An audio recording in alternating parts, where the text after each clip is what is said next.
Профилактика на первом месте. В теплый весенний период, а тем более с наступлением летних каникул, детям требуется повышенное внимание со стороны всех взрослых, педагогов, родителей и автомобилистов, ведь речь идет о жизни и здоровье. Сотрудники госавтоинспекции рекомендуют пешеходам в темное время суток использовать в своей одежде светоотражающие элементы. Одними из первых к профилактической акции присоединились юные инспекторы дорожного движения при Центре детского творчества. Они раздали прохожим светоотражающие наклейки – фликеры. Светоотражатели нужно использовать, чтобы было безопасное движение и машины видели тебя издалека.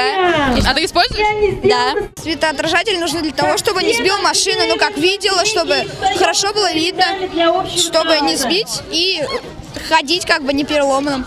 При включенном ближнем свете фар расстояние, на котором можно заметить пешехода в темноте, равно 25-30 метрам. Если у пешехода есть светоотражающий элемент в одежде, то это расстояние увеличивается до 130-140 метров, а при включенном дальнем свете фар до 400. На дороге города вышли и ученики Башкирского лицея имени Рамазана Умедбаева. Они напомнили водителям, что безопасность маленьких пешеходов в большей степени зависит именно от аккуратности водителей. Мы отряд ЮИДа Башкирского лицея имени Рамазана Умедбаева.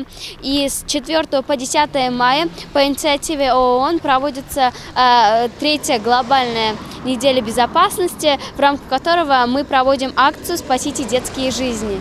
Мы раздаем буклеты водителям, где написаны разные правила, которые должны соблюдать водители. К напоминаниям учеников Башкирского лицея присоединяются их сверстники из 1 и 12 школ.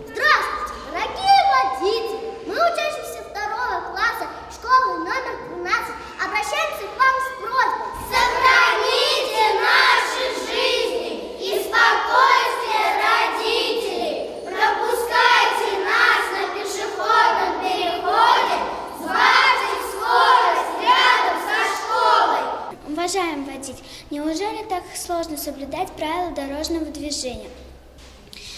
Сколько людей уже пострадало? А ведь надо немножко быть внимательным, не превышать скорость, не спешить, пропускать пешеходов. Водитель, не превышай скорость, не нарушай правила, и тогда все мои мечты и мечты любого ребенка обязательно сбудутся. Ребята остались очень довольными тем, что им удалось поучаствовать в такой акции и заодно освежить в памяти правила поведения на дороге. Госавтоинспекция, в свою очередь, рекомендует всем участникам дорожного движения соблюдать все необходимые требования и быть взаимовежливыми на дороге. Алина Полянская, Гуль Хамитова, Дамир Хайбуллин, телекомпания СТВ.